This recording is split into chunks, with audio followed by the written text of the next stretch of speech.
الکفر، یہ جو مہینوں کو ہٹا دینا تھا ادھر سے ادھر، یہ پھیر دینا جو ہے اشر حرم کا، یہ بڑھائی ہوئی بات ہے کفر کی.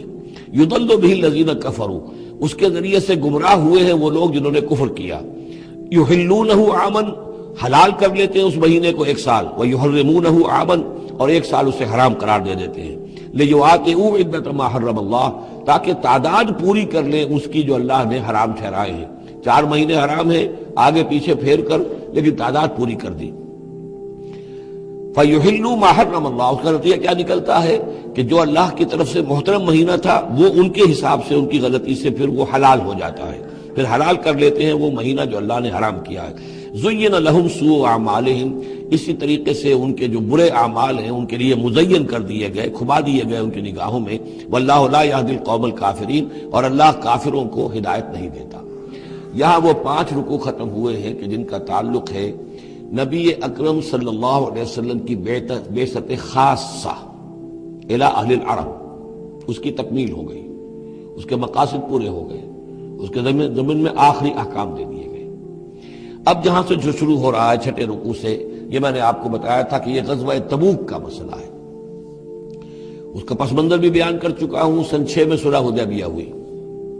حضور صلی اللہ علیہ وسلم نے اس کے بعد آپ اپنے پیغامبر، ایلچی، اپنے خطوط، نامہ ہائے مبارک بھیجے. باقی جگہوں پر جو ہوا سو ہوا، لیکن ایک شخص نے کہ جو رئیس بصرہ تھا، شرحبیل بن عمرو غسان کا، اور یہ تھا رومن امپائر کے تابع، ان کا باج گزار تھا، اس نے حضور کا جو وہاں گیا تھا نامہ بر خط لے کر گئے تھے حضرت حارث ابن عمیر ازدی رضی اللہ تعالی عنہ، انہیں قتل کر دیا، شہید کر دیا. سفیر کا قتل جو ہے وہ گویا کہ اعلان جنگ ہوتا ہے. لہذا حضور نے ایک لشکر تیار کیا، 3000 مسلمانوں کو جمع کیا، حضرت زید ابن حارثہ کو ان کے اوپر امیر بنایا اور لشکر بھیجا موتا کی طرف. یہ جنگ موتا ہوئی ہے سن 8 میں، جمادی الاولیٰ سن 8 میں جنگ موتا ہوئی ہے. اس میں ہوا یہ کہ وہاں سے رومیوں کا لشکر آ گیا 1 لاکھ کا، اور مسئلہ یہ پیدا ہوا کہ اب ہمیں مقابلہ کرنا چاہیے یا نہیں. لیکن مسلمانوں نے کہا کہ ہم تو شہادت کے شائق ہیں، شہادت ہے مطلوب و مقصود مومن، نہ مال غنیمت نہ کشور کشائی. تو جنگ ہوئی، نتیجہ یہ ہوا کہ حضرت زید بن حارثہ بھی شہید ہوئے. پھر حضور نے پہلے ہی بتا دیا تھا کہ اگر وہ شہید ہو جائیں تو پھر جعفر ابن ابی طالب جو حضور کے چچا داد بھائی تھے، حضرت جعفر طیار، پھر وہ ہوں گے کمانڈر. انہوں نے چارج لیا، وہ بھی شہید ہو گئے.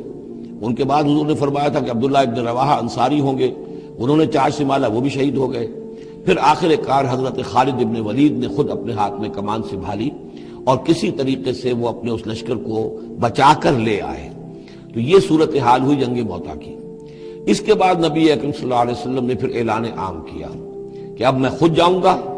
اور اب وہ جنگ تبوک کا مسئلہ ہوا کہ اب تمام مسلمان، ہر صاحب ایمان کے لیے میرے ساتھ نکلنا ضروری ہے، ہم تبوک تک جائیں گے. تبوک آخری سرحد تھی کہ جو رومن امپائر جہاں سے شروع ہو جاتی تھی. یہ حجاز کا آخری شہر ہے. مدینے سے جہاں تک میرا اندازہ ہے کوئی 300 ساڑھے 300 میل شمال میں ہے، اور بڑا سخت جو ہے صحرا درمیان میں آتا ہے. شدید گرمی کا موسم تھا، شدید گرمی کا موسم، تب طویل سفر. ادھر فصل تیار تھی کہ کھجوریں پکی ہوئی تھی، اگر انہیں اتاریں گے نہیں وقت پر تو ضائع ہو جائے گی.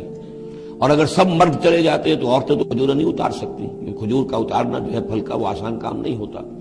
یہ سارے ایسے امتحانات جمع ہو گئے کہ اس کے لیے اہل ایمان کا بھی آخری امتحان ہو گیا، جس کے نتیجے میں جو منافقین تھے ان کا گویا کہ تشت بام ہو گیا. ان کا معاملہ، ان کی کمزوریاں، ان کی خباثتیں کھل کر سامنے آ گئی. تو یہ یوں سمجھیے کہ یہ 11 رکوع منافقین کے موضوع پر قرآن مجید کا آخری مقام اور ذروۂ سنام ہے. جیسے کہ اس سے پہلے سورہ نساء کے اندر بہت بڑا حصہ جو ہے، تقریباً نصف سورت جو ہے وہ متعلق تھی منافقین سے ہی. یہاں پر بھی یوں سمجھیے کہ یہ 11 رکوع جو ہیں وہ بہت سے مضامین اس میں آئیں گے، لیکن یہ کہ ایک جو درمیان میں یوں سمجھیے کہ جو دھاگا ہوتا ہے جس میں موتی پروئے ہوئے ہیں، ان میں وہی منافقین کا مضمون ہے. تو اس میں یہ ہے کہ آپ کو معلوم ہے کہ حضور 30,000 کا لشکر لے کر گئے تھے، اور اس میں وہاں جا کر ہرقل اگرچہ موجود تھا، ہرقلیس، لیکن اس نے مقابلے میں آنے کی جرت نہیں کی. وہ پہچان چکا تھا کہ یہ اللہ کے رسول ہے، اور میں اگر براہ راست ان کے مقابلے میں آؤں گا تو مار کھا جاؤں گا. حضور وہاں مقیم رہے، وہاں کے آس پاس کے لوگ آئے، انہوں نے معاہدے کیے، اپنی سرحدوں کو آپ نے محفوظ کیا، اور پھر آپ واپس آ گئے. گویا کہ جنگ کی نوبت نہیں آئی، لیکن یہ کہ دھاک بیٹھ گئی حضور کی اور مسلمانوں کی کہ سلطنت روما نے پسپائی اختیار کی ہے، رومن امپائر مقابلے میں آنے کی ہمت نہیں کر سکی۔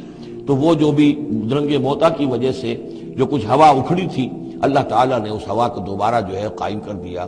بہرحال اس کے بعد یہ سلسلہ آگے بڑھا حضرت ابوبکر کے زمانے میں، کیونکہ حضور نے اپنے مرض وفات میں بھی ایک لشکر تیار کر دیا تھا، اور زید ابن حارثہ رضی اللہ تعالیٰ عنہ کے بیٹے حضرت اسامہ ابن زید کو اس کا سربراہ مقرر کیا تھا۔ جب آپ کا انتقال ہوا ہے تو وہ لشکر تیار تھا۔ اب اس موقع پر جو منافقین کی جان پر بن گئی تو خطاب تو شروع ہو رہا ہے یا ایھا الذین آمنوا سے، لیکن وہ بات ذہن میں رکھ لیجیے جو میں نے سورہ نساء میں آپ سے کہی تھی کہ منافقین سے بھی خطاب ہوتا ہے تو یا ایھا الذین آمنوا کے صیغے سے ہوتا ہے، اس لیے کہ وہ بھی مسلمان تھے، ایمان کا دعویٰ کرتے تھے۔ یا ایھا الذین آمنوا ما لکم اذا قیل لکم انفروا فی سبیل اللہ ثاقلتم الی الارض، اے ایمان کے دعوے دارو تمہیں کیا ہو گیا ہے جب تم سے کہا جاتا ہے نکلو اللہ کی راہ میں تو تم گرے جاتے ہو، دھسے جاتے ہو زمین کی طرف، یعنی کہ وہ پاؤں من من کے بھر کے ہو گئے اور اٹھا نہیں جا رہا، حوصلہ جو ہے جواب دے گیا۔ ارضیتم بالحیات الدنیا من الآخرہ، اب یہ وہی سرچنگ کوسچن، ذرا سوچو کیا تم نے آخرت کی بجائے دنیا کی زندگی کو قبول کر لیا ہے؟ دعوے دار تو ہو ایمان بالآخرت کے، لیکن اگر تم اللہ کی راہ میں جنگ کے لیے نکلنے کے لیے تیار نہیں ہو تو اس کا مطلب یہ کہ تم آخرت ہاتھ سے دے کر اور دنیا خرید رہے ہو۔ فما متاع الحیات الدنیا فی الآخرۃ الا قلیل، تو جان لو کہ دنیا کی پوری زندگی کا ساز و سامان آخرت کے مقابلے میں کچھ بھی نہیں ہے، نہ ہونے کے برابر ہے، بہت قلیل۔ الا تنفروا، اگر نہیں نکلو گے اللہ کی راہ میں، یعذبکم عذابا علیما، تمہیں عذاب دے گا، دردناک عذاب، ویستبدل قوما غیرکم، اور تمہیں ہٹا کر کسی اور قوم کو لے آئے گا۔ اس نے اپنے دین کا جھنڈا اٹھوانا ہے، تم نہیں اٹھاتے، تمہیں دفع کرے گا، ریجیکٹ کرے گا، مردود کر دے گا اور کسی اور قوم کو لے آئے گا۔ ولا تضروہ شیئا، اور تم اللہ کا کوئی نقصان نہیں کر سکو گے۔ واللہ علی کل شیء قدیر، اللہ ہر چیز پر قادر ہے۔ الا تنصروہ، اگر تم ان کی مدد نہیں کرو گے یعنی حضور کی، فقد نصرہ اللہ، تو اللہ نے تو مدد کی ان کی۔ اذ اخرجہ الذین کفروا ثانی اثنین اذ ہما فی الغار، جبکہ کافروں نے انہیں اپنے گھر سے اور مکے سے نکلنے پر مجبور کر دیا تھا، جبکہ دو میں کے دوسرے تھے، دو ہی تھے، حضور تھے اور حضرت ابوبکر تھے رضی اللہ تعالی عنہ۔ اذ ہما فی الغار، جبکہ وہ دونوں غار میں تھے۔ اذ یقول، یہ غار ثور کا واقعہ ہے۔ اذ یقول لصاحبہ لا تحزن، جب حضرت ابوبکر نے رضی اللہ تعالی عنہ یہ کہا کہ حضور یہ تو پہنچ گئے ہیں غار کے دہانے تک، اگر کسی نے ذرا بھی نیچے جھانک لیا تو ہم نظر آ جائیں گے۔ تو حضور نے فرمایا لا تحزن، فکر نہ کرو، ان اللہ معنا، اللہ ہمارے ساتھ ہے۔ فانزل اللہ سکینتہ علیہ، تو اللہ تعالیٰ نے تسکین اور سکون نازل کر دیا ان پر، وأیدہ بجنود لم تروہا، اور ان کی مدد فرمائی ان لشکروں سے جنہیں تم نہیں دیکھتے۔ وجعل کلمۃ الذین کفروا السفلی، اور جس کا نتیجہ یہ نکلا ہے کہ کافروں کا کلمہ جو ہے وہ نیچا پڑ چکا ہے، پورے جزیرہ نما عرب کے اندر اللہ کا دین جو ہے غالب آ چکا ہے۔ وجعل کلمۃ الذین کفروا السفلی، اللہ نے بنا دیا ہے کافروں کی بات کو سب سے نیچے۔ وَكَلِمَةُ اللَّهِ هِيَ الْعُلْيَا، اور اللہ کا کلمہ تو سب سے اونچا ہے ہی۔ وَاللَّهُ عَزِيزٌ حَكِيمٌ، اللہ تعالیٰ زبردست ہے، حکمت والا۔ انفروا خفافا وثقالا، نکلو خواہ ہلکے خواہ بوجھل۔ یہ ہلکے اور بوجھل کے دو پہلو ہو سکتے ہیں، یا تو داخلی طور پر بوجھل دل کے ساتھ نکلو یا آمادگی کے ساتھ نکلو، نکلنا پڑے گا۔ اب یہ نکلنا فرض عین ہے، یہ نفیر عام ہے۔ وہ بات گئی جبکہ صرف تحریض تھی، ترغیب تھی، وہ دور ختم ہوا۔ اب نکلنا پڑے گا، اس جنگ میں نفیر عام ہے، چاہے بوجھل دل کے ساتھ نکلو اور چاہے کھلے دل کے ساتھ اور آمادگی کے ساتھ نکلو۔ اور اس کے ایک معنی یہ بھی ہو سکتے ہیں، چاہے تمہارے پاس ساز و سامان کافی ہے تب بھی نکلو، کم ساز و سامان ہے تب بھی نکلو۔ تو خارجی طور پر بھی ہو سکتا ہے یہ بوجھل اور ہلکا، اور داخلی طور پر بھی۔ وَجَاهِدُوا بِأَمْوَالِكُمْ وَأَنفُسِكُمْ فِي سَبِيلِ اللَّهِ، اور جہاد کرو اللہ کی راہ میں اپنے اموال سے اور اپنی جانوں سے۔ ذَلِكُمْ خَيْرٌ لَكُمْ إِن كُنتُمْ تَعْلَمُونَ، یہی تمہارے لیے بہتر ہے اگر تم علم رکھتے ہو۔ لَوْ كَانَ عَرَضًا قَرِيبًا، اگر انہیں توقع ہوتی کہ مال قریب ہی ہے، قریب ہی ہمیں مال مل جائے گا، غنیمت مل جائے گی، وَسَفَرًا قَاصِدًا، اور اس کے لیے سفر بھی جو ہے وہ چھوٹا ہے، بڑا نہیں ہے، لَاتَّبَعُوكَ، تو یہ سب اے نبی آپ کی پیروی کرتے، آپ کے ساتھ چلتے۔ وَلَكِنْ بَعُدَتْ عَلَيْهِمُ الشُّقَّةُ، لیکن ان کو تو بڑی بھاری پڑ رہی ہے، بڑی دور کی مسافت نظر آ رہی ہے، اتنا دور، اور اس میں اعلان کر دیا تھا حضور نے. حالانکہ فتح مکہ کے موقع پر بھی حضور نے خفیہ رکھی تھی اپنی ساری سکیم، اور عام طور پر جنگوں میں یہ ہوتا ہے، اپنی پوری سکیم کا اعلان تو نہیں ہوتا. لیکن غزوہ تبوک میں آپ نے اعلان کیا تھا کہ ہم جا رہے ہیں، سلطنت روما سے ٹکراؤ ہے، تبوک تک ہمیں جانا ہے. کوئی چیز آپ نے راز نہیں رکھی تاکہ جو شخص بھی ہے وہ سمجھ لے، اس کے لیے پوری تیاری کرے، داخلی بھی خارجی بھی، ساز و سامان کی بھی، اپنے حوصلے کو بھی دیکھ لے. لیکن یہ کہ بہرحال نکلنا فرض ہے. لو كان عرضا ولكن بعدت عليهم الشقة وسيحلفون بالله لما استطعنا لخرجنا معكم، اور یہ عنقریب قسمیں کھائیں گے اللہ کی کہ اگر ہمارے اندر استطاعت ہوتی ہم ضرور نکلتے. اب مجبوری ہے، فلاں مجبوری ہے، فلاں مجبوری ہے. یہلکون انفسهم، یہ اپنے آپ کو ہلاک کر رہے ہیں. واللہ یعلم انہم لکاذبون، اور اللہ تعالیٰ کو معلوم ہے کہ یہ جھوٹ بول رہے ہیں. عفا اللہ عنک لما اذنت لہم، اے نبی آپ کو اللہ معاف فرمائے، یا اللہ نے آپ کو معاف کر دیا، آپ نے انہیں کیوں اجازت دے دی؟ یعنی کوئی منافق آیا، کوئی اور آیا، حضور یہ مجبوری ہے، بیوی بیمار ہے، کوئی دیکھ بھال کرنے والا نہیں ہے، تو مجھے اجازت دے دی. اچھا بھائی جاؤ. حضور کی طبیعت میں بھی نرمی تھی اور آپ نے اجازت دے دی. اب جب اجازت مل گئی، اس نے کہا میں نے تو اجازت لے لی ہے، وہ کور بن گیا، اس کے نفاق کا پردہ چاک نہیں ہوا. حالانکہ حضور اجازت نہ دیتے تب بھی اس نے نہیں جانا تھا، لیکن نہیں جانا تھا تو معلوم تو ہو جاتا کہ اس نے رسول کی بات کا جو ہے وہ معصیت کی ہے، نافرمانی کی ہے. اس کے نفاق کا پردہ جو ہے وہ پڑا رہ گیا، وہ پردہ اٹھ جاتا. عفا اللہ عنہ، اللہ کو معاف کرے، یا اللہ نے آپ کو معاف کر دیا. لما اذنت لہم، کیوں آپ نے ان کو اجازت دے دی؟ حتی یتبین لک الذین صدقوا وتعلم الکاذبین، یہاں تک کہ آپ کے لیے واضح ہو جاتا کون صادق الایمان ہے، کون سچے مسلمان ہیں، اور آپ جان لیتے کون جھوٹے ہیں. اس لیے کہ انہوں نے پھر بھی نہیں جانا تھا، آپ اجازت نہ دیتے تب بھی رہ جانا تھا، اور اس سے یہ ہے کہ ان کے نفاق کا پردہ جو ہے وہ فاش ہو جاتا. لا یستأذنک الذین یؤمنون باللہ والیوم الآخر، وہ لوگ جو اللہ اور یوم آخر پر ایمان رکھتے ہیں وہ آپ سے اجازت کے طالب ہو ہی نہیں سکتے. ان یجاہدوا باموالہم وانفسہم، کیا وہ اس سے اجازت مانگیں گے کہ انہیں معاف کر دیا جائے اللہ کی راہ میں جہاد نہ کرنے سے جان اور مال کے ساتھ؟ ایمان کا تو لازمی تقاضا ہے. پھر وہی وہ جو ڈیفینیشن میں نے آپ کو بتائی سورہ حجرات میں، انما المؤمنون الذین آمنوا باللہ ورسولہ ثم لم یرتابوا وجاہدوا باموالہم وانفسہم فی سبیل اللہ، وہ تو اس کا جزو لازم ہے، شرط لا ینفک ہے. لہذا جو لوگ اللہ پر اور یوم آخر پر ایمان رکھتے ہیں وہ آپ سے ایگزمپشن نہیں مانگ سکتے جہاد فی سبیل اللہ سے. واللہ علیم بالمتقین، اور اللہ تعالیٰ جو ہے اپنے متقی بندوں سے خوب واقف ہے. انما یستأذنک الذین لا یؤمنون باللہ والیوم الآخر، اصل میں جو اجازت مانگ رہے ہیں آپ سے، ایگزمپشن مانگ رہے ہیں، رخصت مانگ رہے ہیں، یہ وہ لوگ ہیں جو حقیقتاً اللہ پر اور یوم آخر پر ایمان نہیں رکھتے. وارتابت قلوبہم، اور ان کے دل جو ہے شکوک میں پڑ گئے ہیں. سورہ حجرات کی اس آیت میں کیا ہے؟ انما المؤمنون الذین آمنوا باللہ ورسولہ ثم لم یرتابوا، پھر شک میں نہ پڑے. یہاں فرمایا وارتابت قلوبہم، ان کے دلوں کے اندر شکوک کے ڈیرے ہیں. فَهُمْ فِي رَيْبِهِمْ يَتَرَدَّدُونَ، اور وہ اپنے اسی شک و شبے کے اندر بھٹک رہے ہیں. تردد بھی یہی ہوتا ہے، تذبذب، تردد، چلوں نہ چلوں، یہ جو متردد ہو جاتا ہے آدمی. کبھی چاہتا ہے چلنا چاہیے بھائی، ورنہ تو یہ کہ اب جو ہے بالکل پردہ فاش ہو جائے گا اور میں منافق قرار دے دیا جاؤں گا. اس کے بعد پھر یہ کہ پھر نہیں، کوئی نہ کوئی جھوٹا بہانہ بناؤ، قسم کھا لو. وَلَوْ أَرَادُوا الْخُرُوجَ لَأَعَدُّوا لَهُ عُدَّةً، اور اگر انہوں نے نکلنے کا ارادہ کیا ہوتا تو اس کے لیے ساز و سامان فراہم کرتے، جیسے کہ کیا جاتا ہے، آدمی سفر کے لیے تیاری کرتا ہے. انہوں نے تیاری نہیں کی. وَلَكِنْ كَرِهَ اللَّهُ انبعاثَهُمْ، تو اللہ تعالیٰ ہی نے ان کا نکلنا پسند نہیں فرمایا. فَثَبَّتَهُمْ، اور ان کو بوجھل کر دیا، ان کو روک دیا. وَقِيلَ اقْعُدُوا مَعَ الْقَاعِدِينَ، اور ان سے کہہ دیا گیا رہو، بیٹھ رہنے والوں کے ساتھ تم بھی بیٹھ رہو. اس کی حکمت آگے آئے گی. لَوْ خَرَجُوا فِيكُمْ، اگر یہ نکلتے آپ کے ساتھ، اے مسلمانوں تمہارے ساتھ، مَا زَادُوكُمْ إِلَّا خَبَالًا، تو نہ اضافہ کرتے تمہارے لیے مگر خرابی کا. دلوں میں روگ تھا، وہاں جا کے فتنے اٹھاتے، آپس میں لڑاتے، کوئی اور کچھ کرتے. لہذا ان کا بیٹھ لینا بھی حکمت پر مبنی ہے، اللہ تعالیٰ کی طرف سے، گویا کہ اس میں بھی ایک خیر ہے. گویا کہ بندہ مومن کے لیے تو خیر ہی خیر ہے، ادھر بھی خیر ادھر بھی خیر. لیکن منافق کے لیے شر ہی شر ہے، ادھر بھی شر ادھر بھی شر. لو خرجوا فیکم، اگر یہ نکلتے تمہارے ساتھ، ما زادوکم الا خبالا، تو یہ نہ اضافہ کرتے تمہارے لیے مگر برائی کا، خرابی کا. ولا اوضعوا خلالکم، اور یہ گھوڑے دوڑاتے تمہارے مابین، یبغونکم الفتنہ، تمہارے لیے فتنے پیدا کرنے کے لیے. وفیکم سماعون لہم، اور تمہارے اندر ان کے بعض جاسوس بھی ہیں. یا ان تمہارے اندر بعض لوگ ہیں جو ان کی باتیں بڑی توجہ سے سنتے ہیں. یہ دونوں ترجمے ہوں گے. واللہ علیم بالظالمین، اور اللہ تعالیٰ ظالموں سے خوب واقف ہے.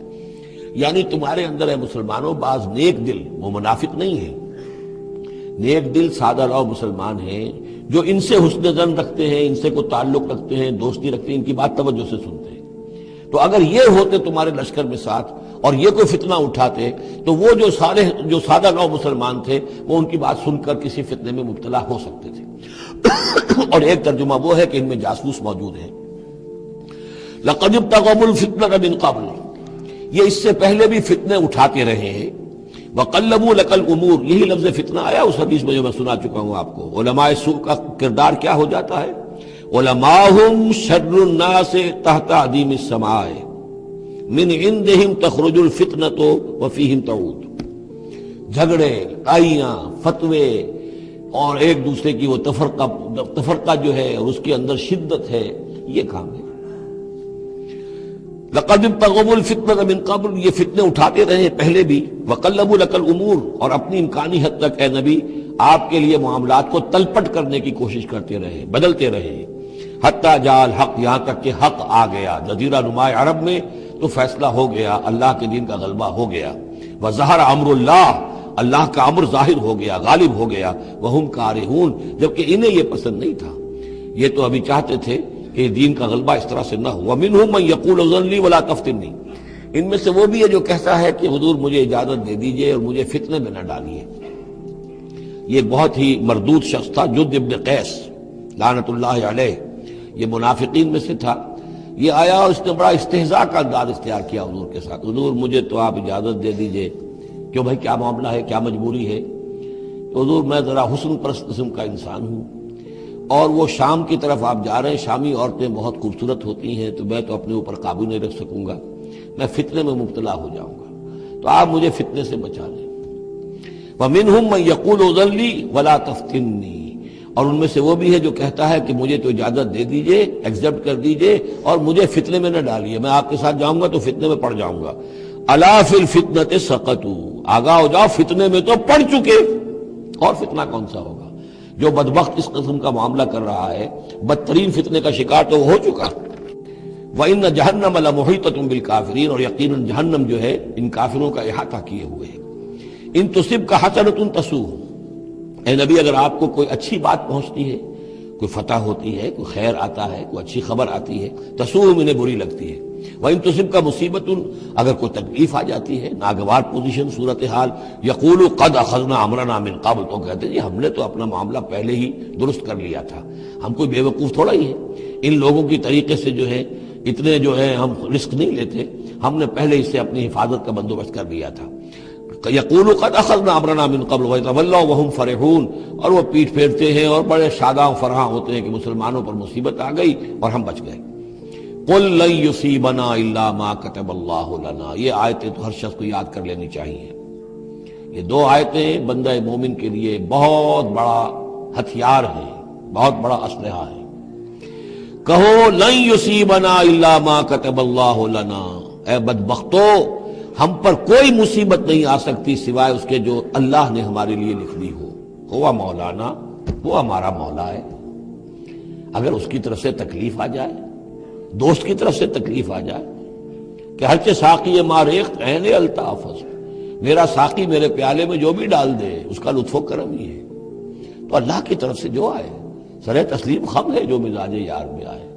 نہ شود نصیب دشمن کے شود ہلاک تیغت، سر دوستاں سلامت کے تو خنجر آزمائی. اہل ایمان کا تو معاملہ یہ ہونا چاہیے.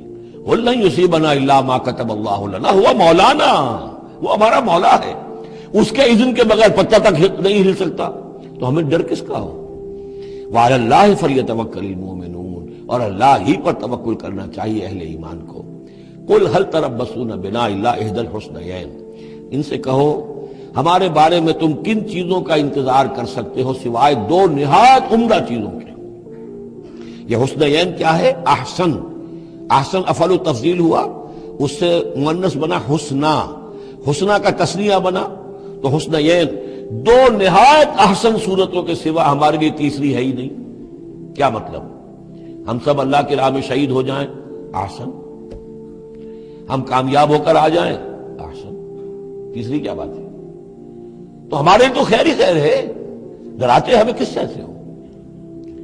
قل لن یصیبنا قل هل تربصون بنا، یہ تم ڈرا رہے ہو ہمیں اور جو کہہ رہے ہو ہمیں کس چیز کا خوف؟ ہمارے لیے دو انجام ہو سکتے ہیں ممکن، اور دونوں ہمارے نزدیک نہایت احسن ہیں۔ اللہ کی راہ میں شہادت مل جائے، شہادت ہے مطلوب و مقصود مومن، نہ مال غنیمت نہ کشور کشائی۔ جو حق کی خاطر جیتے ہیں، مرنے سے کہیں ڈرتے ہیں جگر، جب وقت شہادت آتا ہے دل سینوں میں رقصاں ہوتے ہیں۔ اور اگر ہم کامیاب ہو کر آ گئے تو تم بھی کہو گے کہ بھائی یہ تو بڑی کامیابی، ہمارے لیے تو کامیابی کامیابی ہے۔ قل هل تربصون بنا الا احدى الحسنيين ونحن نتربص بكم، اور ہم منتظر ہیں تمہارے بارے میں ان يصيبكم الله بعذاب من عنده، کہ اے منافقو اللہ تم پر کوئی عذاب اپنے خاص اپنے پاس سے نازل کرے، اور بأيدينا، یا کوئی وقت آ جائے کہ ہمیں اجازت دے دی جائے کہ ہم تمہاری گردنیں اڑائیں، جیسے کہ اعلان عام کفار کے بارے میں ہوا، ہو سکتا ہے کہ ایسا ہو جائے۔ فتربصوا انا معكم متربصون، تو کرو انتظار، ہم بھی تمہارے ساتھ انتظار کر رہے ہیں۔ قل انفقوا طوعا وكرها، اب یہ ایک اور بات ہوتی ہے جی میں جا تو نہیں سکتا، یہ چندہ حاضر ہے، کچھ پیسے جو ہے میں لے آیا ہوں ساز و سامان، لیکن مجھے آپ ایگزمپٹ کر دیں، یہ چندہ قبول کر لیں۔ قل انفقوا طوعا وكرها، کہہ دیجئے ان سے کہ چاہے خرچ کرو خوشی سے اور چاہے مجبوری سے، لن يتقبل منکم، یہ تم سے قبول نہیں کیا جائے گا، انکم کنتم قوما فاسقین، اس لیے کہ تم نافرمان لوگ ہو۔ اس وقت جو ہے پیسہ بدل نہیں ہوگا، اس وقت تو جانا ہے، فرض عین ہے، نفیر عام ہے، اس وقت جو ہے یہ پیسہ اس کی جگہ پر کام نہیں کر سکتا۔ وما منعهم ان تقبل منهم نفقاتهم، اور نہیں محروم کیا انہیں اس بات سے کہ ان کے نفقات، ان کے خرچہ جو اللہ کی راہ میں چندہ دے رہے تھے ان کو قبول کیا جاتا، الا انهم كفروا بالله وبرسوله، اس لیے مگر اس بات نے کہ انہوں نے کفر کیا ہے اللہ کے ساتھ اور اس کے رسول کے ساتھ۔ ولا يأتون الصلاة الا وهم كسالى، اور وہ نماز کے لیے نہیں آتے مگر بہت ہی کسل مند۔ ولا ينفقون الا وهم كارهون، اور جو یہ خرچ بھی کرتے ہیں تو کراہت کے ساتھ کرتے ہیں، مجبوراً کرتے ہیں، وہ تو جان بچانے کے لیے خرچ کرنے کے لیے آمادہ ہو گئے ہیں، ورنہ انہیں مال جو ہے بڑا پیارا ہے۔ فلا تعجبك اموالهم ولا اولادهم، تو اے نبی اور اے مسلمانوں تمہیں ان کے مال اور ان کی اولاد ان سے دھوکہ نہ کھاؤ، اچھے نہ لگے تمہیں، تم سمجھتے ہو کہ اللہ کی بڑی نعمتیں ہیں ان پر، یہ دولت والے منافق تھے، بچا بچا کر رکھتے تھے، دولت والے تھے، ان کی اولاد بھی اللہ نے دی ہے، اللہ تعالیٰ تو دنیا میں پھر اور دے دیتا ہے ان کو جن کا آخرت میں کوئی حصہ نہیں ہے، کہ جو بھی کچھ ہے یہیں پر اپنا حساب کتاب کر لیں۔ فلا تعجبک، تو تعجب نہ کرو اس کے مال اور اولاد کے بارے میں، بہت سخت الفاظ آ رہے، انما یرید اللہ لیعذبہم بہا فی الحیات الدنیا، اللہ تعالیٰ چاہتا یہ ہے کہ انہی چیزوں کے ذریعے سے انہیں دنیا کی زندگی میں عذاب دے۔ یہی اولاد سوہان روح بھی بن جاتی ہے، یہی بڑا چہیتا لاڈلا بیٹا جس کے لیے کیا کچھ کیا ہے، اور ہو سکتا ہے کہ وہی جو ہے باپ کے لیے سوہان روح بن جائے۔ یہی مال و دولت جو ہے وَتَزْهَقَ أَنفُسُهُمْ وَهُمْ كَافِرُونَ، اور اللہ چاہتا ہے کہ ان کی جانیں نکلے اسی کفر کی حالت میں، وہ لپٹے رہے اسی مال سے اور اپنی اولاد سے اور اپنی دولت سے اور جائیداد سے، اور ان کو آنکھ ان کی کھلنی نصیب نہ ہو، تاکہ اللہ تعالیٰ چاہتا ہے کہ آخری عذاب کے مستحق بن جائے۔ فلا تعجبك اموالهم ولا اولادهم انما يريد الله ليعذبهم بها في الحياة الدنيا وتزهق انفسهم وهم كافرون ويحلفون بالله انهم لمنكم، اور وہ قسمیں کھا کر کہتے ہیں ہم بھی آپ کے ساتھ ہیں، مسلمانوں میں سے ہی ہیں، ہماری بات کا اعتبار کیجئے۔ وما هم منكم، لیکن مسلمانوں یہ حقیقت میں تم میں سے نہیں ہے، ولکنهم قوم يفرقون، بلکہ اصل میں یہ ڈرے ہوئے خائف ہیں، خوف کی وجہ سے جب اسلام کا غلبہ ہو گیا ہے یہ اپنے آپ کو مسلمان ظاہر کر رہے ہیں۔ لو یجدون ملجا و مغارات و مدخلا، اگر یہ پالے کہیں کوئی پناہ کی جگہ یا کوئی غار مغارات اور مدخلا جہاں سر گھسانے کی جگہ ہو، لولوا الیہ وہم یجمعون، تو یہ اسی کی طرف لوٹ جائیں گے اور اپنی رسیاں توڑا لیں گے، جیسے کوئی جانور رسی توڑا کے بھاگتا ہے۔ یہ تو خوف ہے ان کا کہ اب دین غالب آ گیا جزیرہ نما عرب میں، ہم جائیں کہاں؟ اگر کوئی جائے پناہ ہوتی ان منافقین کے لیے، کہیں سر گھسانے کی جگہ ہوتی، چھپانے کی جگہ ہوتی، تو یہ بھاگ گئے ہوتے۔ وَمِنْهُمْ مَنْ يَلْمِزُكَ فِي الصَّدَقَاتِ، اور اے نبی ان میں سے وہ بھی ہیں جو آپ پر الزام لگاتے ہیں، ملامت کرتے ہیں آپ کو صدقات کے بارے میں۔ حضور جب زکوٰۃ کا مال آتا تھا تو آپ تقسیم کرتے تھے، اب ظاہر بات ہے کہ لوگ ہیں کھڑے ہیں، کسی کو کچھ زیادہ ہو گیا کسی وقت، کسی کو آپ نے سمجھا کہ زیادہ مستحق زیادہ دے دیا۔ تو ایک منافق تھا، اس نے حضور کو ٹوک دیا، اعدل یا محمد، اے محمد عدل کرو، یہ کیا کر رہے ہو، ناانصافی کر رہے ہو۔ تو حضور کو غصہ آیا اس پر صلی اللہ علیہ وسلم، ان لم عادل فمن یعدل، اگر میں عدل نہیں کروں گا تو کون کرے گا؟ لیکن یہ کہ بہرحال اس کا بھی ذکر ہو رہا ہے، وَمِنْهُمْ مَنْ يَلْمِزُكَ فِي الصَّدَقَاتِ، ان میں سے وہ لوگ بھی ہیں جو آپ پر طعن کرتے ہیں خیرات کے بانٹنے میں، صدقات اور زکوٰۃ کی تقسیم میں۔ فَإِنْ أُعْطُوا مِنْهَا رَضُوا، اگر ان کے کھتے بھر دیے جائیں، انہیں دیا جائے تو راضی ہیں۔ وَإِنْ لَمْ يُعْطَوْا مِنْهَا إِذَا هُمْ يَسْخَطُونَ، اور اگر انہیں نہ دیا جائے تو پھر وہ ناراض ہو جاتے ہیں، غصے ہوتے ہیں، لال پیلے ہوتے ہیں۔ وَلَوْ أَنَّهُمْ رَضُوا مَا آتَاهُمُ اللَّهُ وَرَسُولُهُ، اور اگر وہ راضی رہتے اس پر جو دیا انہیں اللہ نے اور اس کے رسول نے، وَقَالُوا حَسْبُنَا اللَّهُ، اور کہتے اللہ ہمارے لیے کافی ہے، سَيُؤْتِينَا اللَّهُ مِنْ فَضْلِهِ وَرَسُولُهُ، ان قریب پھر بھی بعد میں بھی اللہ تعالیٰ اور اس کے رسول ہمیں اپنے فضل سے نوازتے رہیں گے۔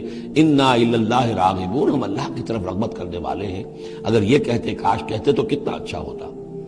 اب یہاں ان صدقات کی مدیں بیان کر دی ہیں جو زکوٰۃ کی، یہی آیت ہے مشہور آیت کہ صدقات جو زکوٰۃ کی جو مدیں ہیں وہ کون کون سی ہیں۔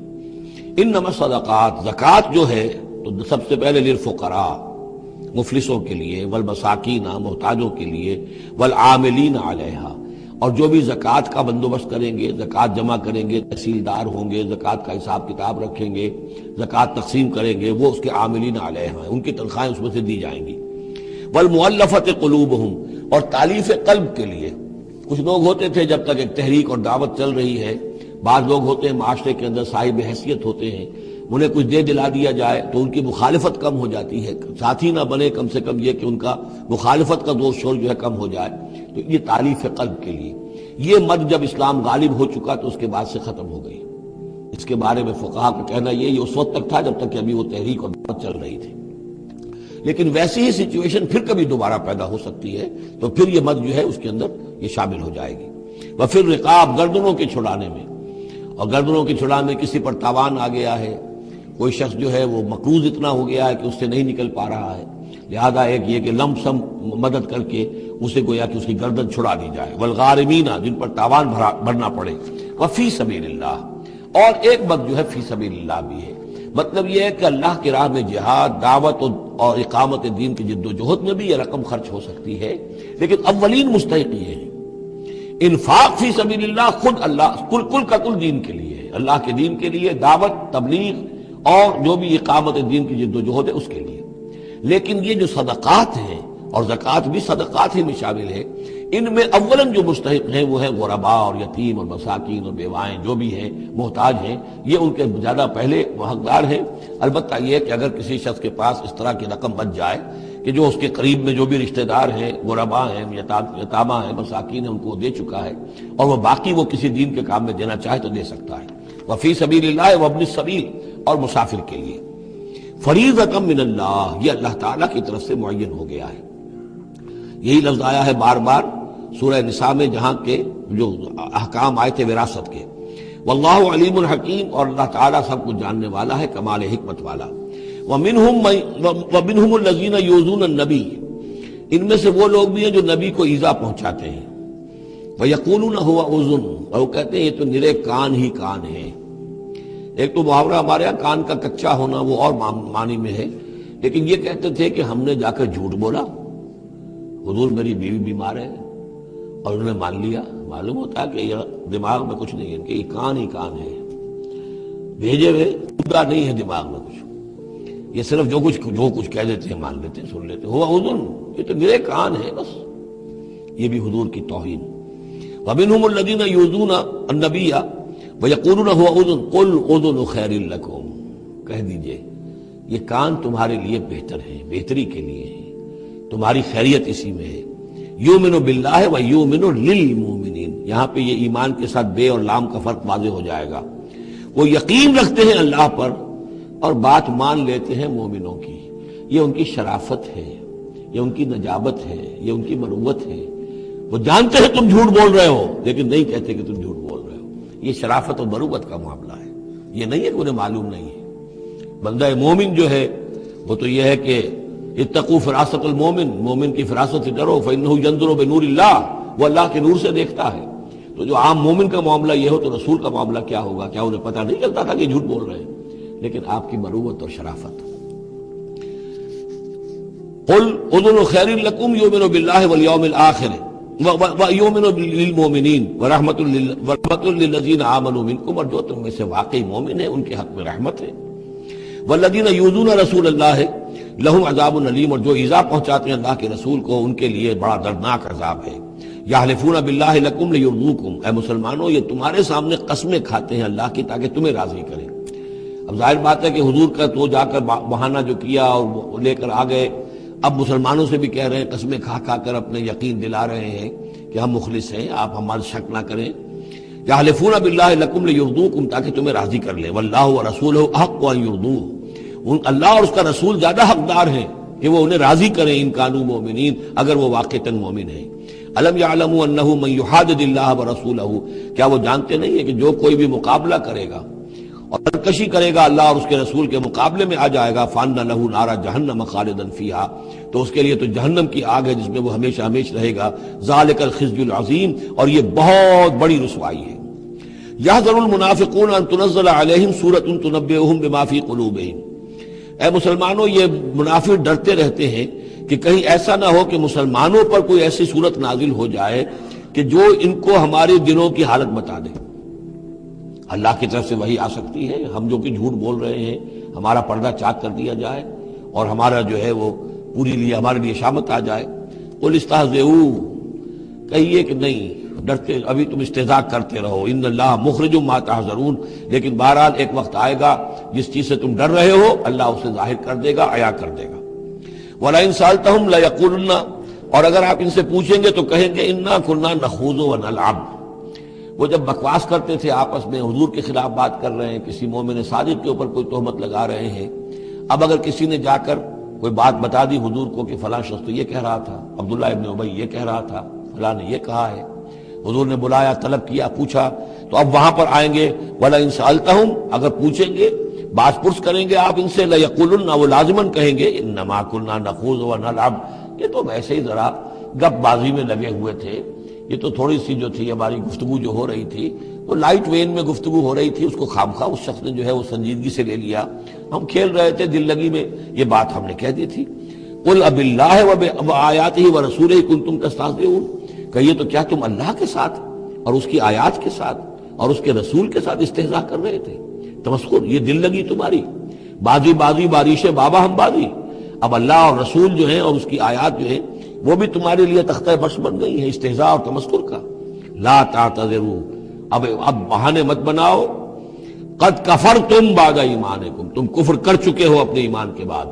ان نعفو عن طائفۃ منکم، اگر ہم تمہاری ایک جماعت کی طرف سے درگزر کریں گے، نعذب طائفۃ، تو کسی دوسری جماعت کو ہم عذاب بھی اب دیں گے. اب وہ وقت آ رہا ہے کہ تمہیں سزائیں بھی ملیں گی بانہم کانوا مجرمین، اس لیے کہ وہ مجرم تھے.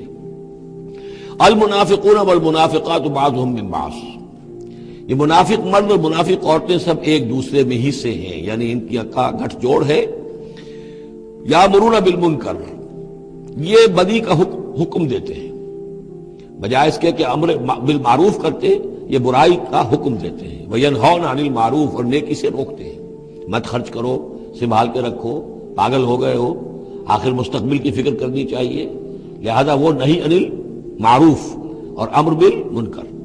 یامرون بالمنکر وینہون عن المعروف ویقبضون ایدیہم، اپنے ہاتھوں کو مٹھیوں کو بند رکھتے ہیں، خرچ نہیں کرتے. نسوا اللہ فنسیہم، انہوں نے اللہ کو بھلا دیا تو اللہ نے انہیں بھلا دیا، نظر انداز کر دیا. ان المنافقین هم الفاسقون، یقیناً یہی منافق ہے کہ جو سرکش ہیں، نافرمان ہیں. وعد اللہ المنافقین والمنافقات والکفار نار جہنم خالدین فیہا، اللہ نے وعدہ کیا ہے ان منافق مردوں اور منافق عورتوں سے اور تمام کفار سے آگ کا، جہنم کے آگ کا، خالدین فیہا، جس میں وہ ہمیشہ ہمیشہ رہیں گے. ہی حسبہم، بس وہی ان کے لیے کفایت کرے گی. ولعنہم اللہ، اور اللہ تعالیٰ نے ان پر لعنت فرما دی ہے. ولہم عذاب مقیم، اور ان کے لیے عذاب ہے قائم رہنے والا، مسلسل دائم اور قائم عذاب. کالذین من قبلہم، اسی طرح کے وہ لوگ، یہ بھی ان لوگوں کے مانند ہیں کہ جو ان سے پہلے تھے. کانوا اشد منکم قوۃ، وہ تم سے کہیں بڑھ کر تھے طاقت میں، واکثر اموالا، اور بہت زیادہ تھے مال میں، واولادن، اور اولاد میں. یعنی یہ قومیں جو گزری ہیں کافروں کی، قوم سمود اور قوم عاد. وہ تم سے کہیں بڑھ کر تھی، قوت میں بھی اور اپنی تعداد میں بھی، مال میں، اولاد میں۔ فاستمتعوا بخلاقہم، انہوں نے بھی اپنے اپنے وقت میں اپنے نصیب کا فائدہ اٹھا لیا، اپنا حصہ وصول کر لیا۔ فاستمتعتم بخلاقکم، اب تم بھی اپنا حصہ مکمل کر چکے ہو، اب تمہارا انجام بہت قریب آ چکا ہے۔ كما استمتع الذين من قبلكم بخلاقهم، جیسے کہ ان لوگوں نے اپنا حصہ وصول کر لیا تھا اور اس سے فائدہ اٹھا لیا تھا جو تم سے پہلے تھے۔ وخذتم كالذي خاضوا، اور تم نے بھی اسی طرح کی روش اختیار کی جو انہوں نے اختیار کی تھی۔ اولئک حبطت اعمالهم في الدنيا والآخرة، یہ وہ لوگ ہیں کہ جن کے تمام اعمال دنیا اور آخرت سب میں حبط ہو گئے۔ واولئک هم الخاسرون، اور یقیناً یہی ہے خسارے میں رہنے والے۔ الم یاتہم نبأ الذین من قبلہم، کیا ان کے پاس خبریں آ نہیں چکی ہیں ان کی جو ان سے پہلے تھے؟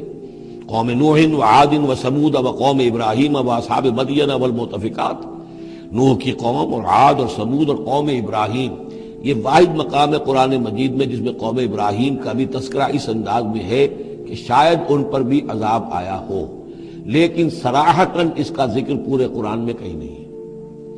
وہ اصحاب مدین، اور مدین کے لوگ، والمؤتفکات، اور ان بستیوں کی جو الٹ دی گئی تھی، سدوم اور عمورہ، اتتہم رسلہم بالبینات، آئے ان کے پاس ان کے رسول واضح احکام لے کر، واضح نشانیاں لے کر۔